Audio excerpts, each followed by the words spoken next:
Hello everyone and welcome to Knife Review 3000. Today we've got the Gerber Suspension NXT. Comes in at a really good value of about 30 bucks.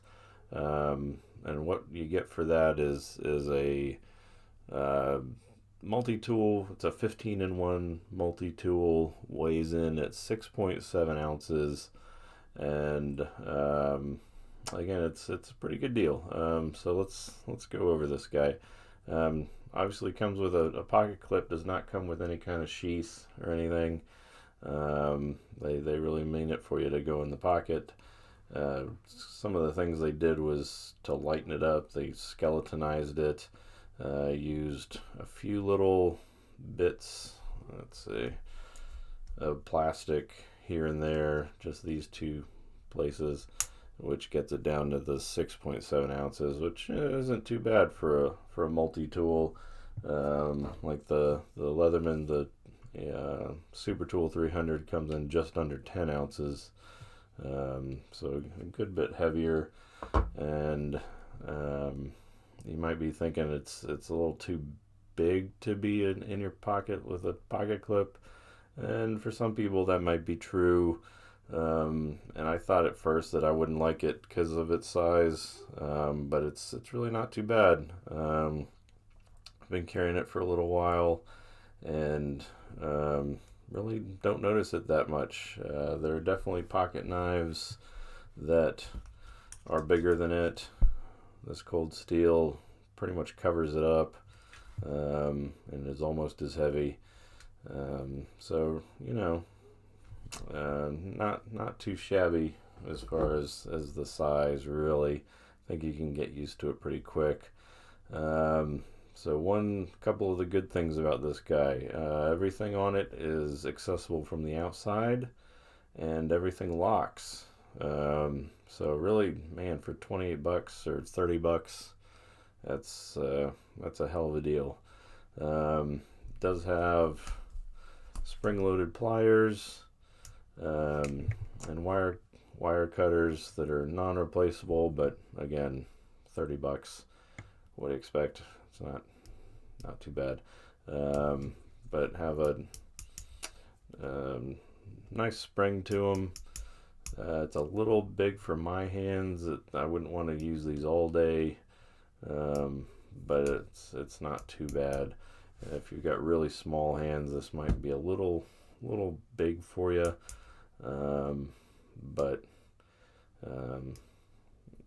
anything other than small hands is going to be fine with it, I think. Start breaking out the tools here. One nice thing, the things that I use the most would be the knife, which is one hand opening and closing. It's a little awkward closing.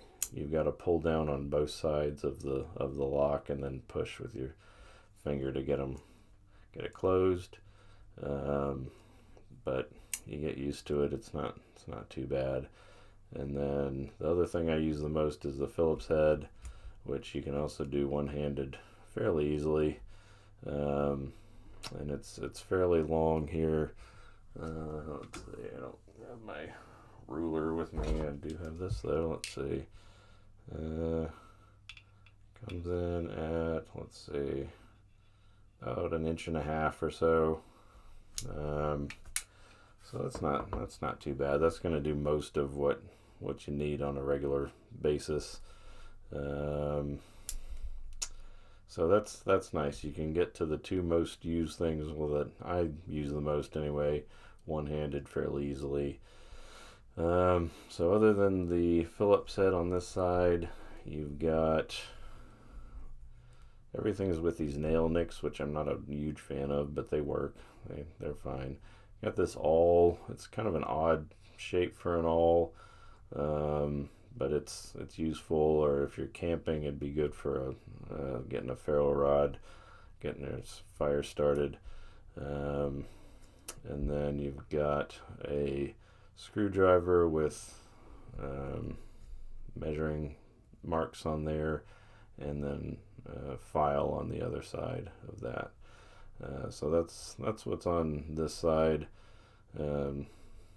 yeah, a screwdriver awl and file with a flathead on that side.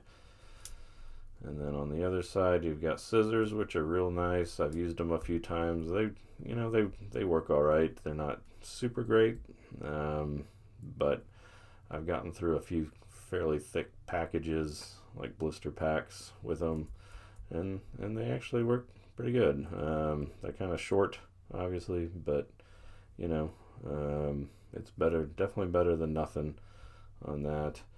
Let's see. Next one, you've got a can opener and a bottle opener there, and then a smaller flathead on the end.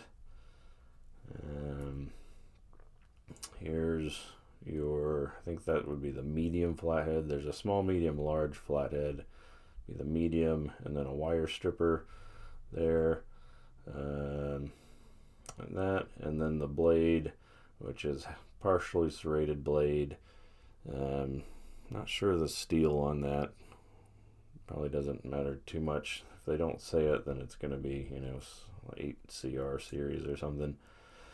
The blade is fairly small. I wouldn't want to do anything super heavy duty or really medium duty with it. There's not a whole lot of metal right there, and if you doing any kind of torquing side to side, you might snap that off. It's not very thick, but it'll do 99% of what you want it to do for a regular EDC.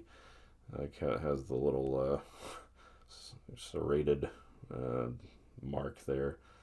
It's kind of silly, but it'll get the job done for the most part. Just I would definitely be careful not to do anything too crazy with it, because it is kind of small and not a ton of metal there to do too much anything heavy duty.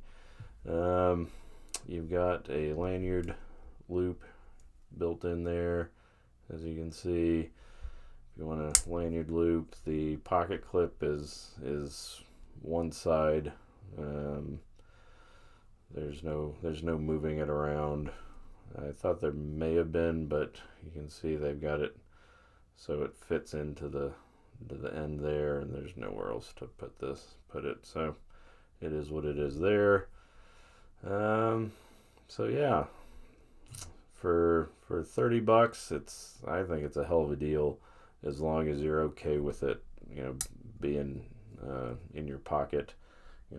If you want it in a sheath, you could. I've got like this old Leatherman sheath that, if you got something like that laying around, fit in just fine. Be good to go. You can see some comparisons to like the Super Tool 300. About maybe a tad wider but a bit shorter. And then there's things like this is a very old Gerber MP 600. You can see it's a good bit shorter than that, but maybe slightly wider. And I'm not sure the weight on this, but it's probably a little bit heavier than the suspension. And you've got things like the Sidekick, which is a good competitor to this, as they're both got pocket clips, about the same size. Suspension's got a little bit of weight on it. I think I'd have to look it up, but they're a tad bit heavier, but not a whole lot. So that would be a pretty good competitor if you're in this market to go with, to look at the Sidekick too. The Sidekick only has a blade and a saw available from the outside. Everything else is inside, so just keep that in mind. And that really goes for all these other ones too. The MP600, nothing's available on the outside. You've got things like this power lock from SOG, which nothing's available on the outside. So got this little arm bar here, which doesn't have an inside, but Might be another option for you if you're looking for something much simpler than this guy. But yeah, so that's the Gerber Suspension NXT. It's a great deal if you're okay with it being in your pocket. So yeah, that's my take. If you haven't subscribed, please do, and y'all have a good day. Thanks.